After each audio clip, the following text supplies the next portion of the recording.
So there's a couple of things here. One is, I don't see these people who are these bureaucrats as being some sort of negative cabal.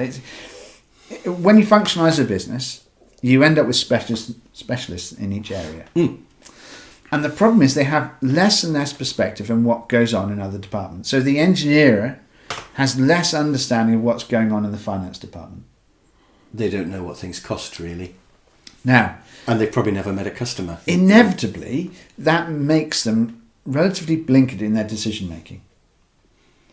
And that's the problem with this hyper division of labour. You have an example, an analogy of only seeing a quarter of the chessboard. Absolutely. And thinking, oh well, I need to move my knight to there. Right. But you don't know what's happening in the rest of the chessboard. So you're seeing your chessboard through like a toilet roll tube. You know, and you can see your little bit, but it's not helpful in the strategy of the game. And the answer to that, of course, is even more administration bureaucracy, getting them all together to try to battle out. But it's really difficult in that moment to have the engineer really understand the finance conundrums. How much is their new idea going to cost? How much is that machine going to be? Does it really have an impact upon the shareholders and the prospects for the organisation and its debt burden? So even if you get them all together, it doesn't mean to say they're communicating as one with a meeting of minds. It just means often the loudest personality wins out. Yes. Okay, so that's part of the problem. It's not really that people are terrible, you know, they're in these little principalities, little fiefdoms and battling with each other. No, they're just optimising their own area, which is what they're paid to do. Quite often there's even a bonus attached. Absolutely. So sales have a bonus, regardless of what it does to production or purchasing. You know, purchasing have their own objectives of cut costs, regardless of what it does to quality or whatever. And everybody's got their own motivations in their own areas, and they're just trying to do the best for their own department, aren't they? Absolutely. But it doesn't add up to what's best for the company. It doesn't add up to what's best for the customer either. No, or the shareholders, the customer from them, and the shareholders and the employees, and you know, again, it's this the way we split things up is a problem, because you have to see it as a whole. You have to hold it in your mind as a whole. But the whole thing's too complicated for me to hold in my mind. Well, it is. If I divide it down to just a salesperson or a machine, I can do that. Yeah.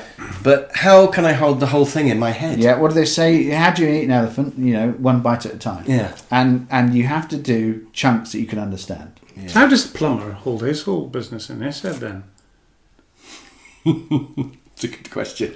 Because actually, the plumber does the selling. Yeah. And the designing, perhaps, and the delivery, and the logistics, and the purchasing of parts, finance. And the finance, the invoicing afterwards, and even the longer term strategy of where do they want to be in 5 years. Security. Where does he want to be in 5 years? Plumbers must just be really clever then. Now, they're super clever, aren't they? And that's the point. Clearly, that's the point. That's the question you were asking, really. How could you do it so you could hold it in your mind? And the answer to that is you divide it down so there's just a little bit of each thing. So the plumber is not a multi-million-pound business. He's just his couple of $100,000 a year that he's managing in his head. And there's a load of spinning plates, and he's not only spinning each one, but he's spinning each one in proportion to the ones around it. In context. In its wider... In he its can see all the plates, because there aren't that many. So he knows when he spends 20 grand on some copper tube, he knows what impact that's going to have on his finances. He knows, will it fit in his van? He knows the contract he's bidding on. He's got that, where he's going to store it. Will it fit in his garage? He has a much more intuitive understanding of what's going on. And so, in essence, what we did, we chose to divide our business up into these little multifunctional teams. It is a lean technique, but we took it one step further, and we had one person in each cell doing everything. So in other words, the plumber can juggle, let's say, 20 plates, 20 jobs. Yeah. But if you've got 200 plates, instead of having a department for this and a department for that, you just have 10 plumbers. Yeah. And each plumber is juggling his own plates completely independently from the other plumbers. Now imagine that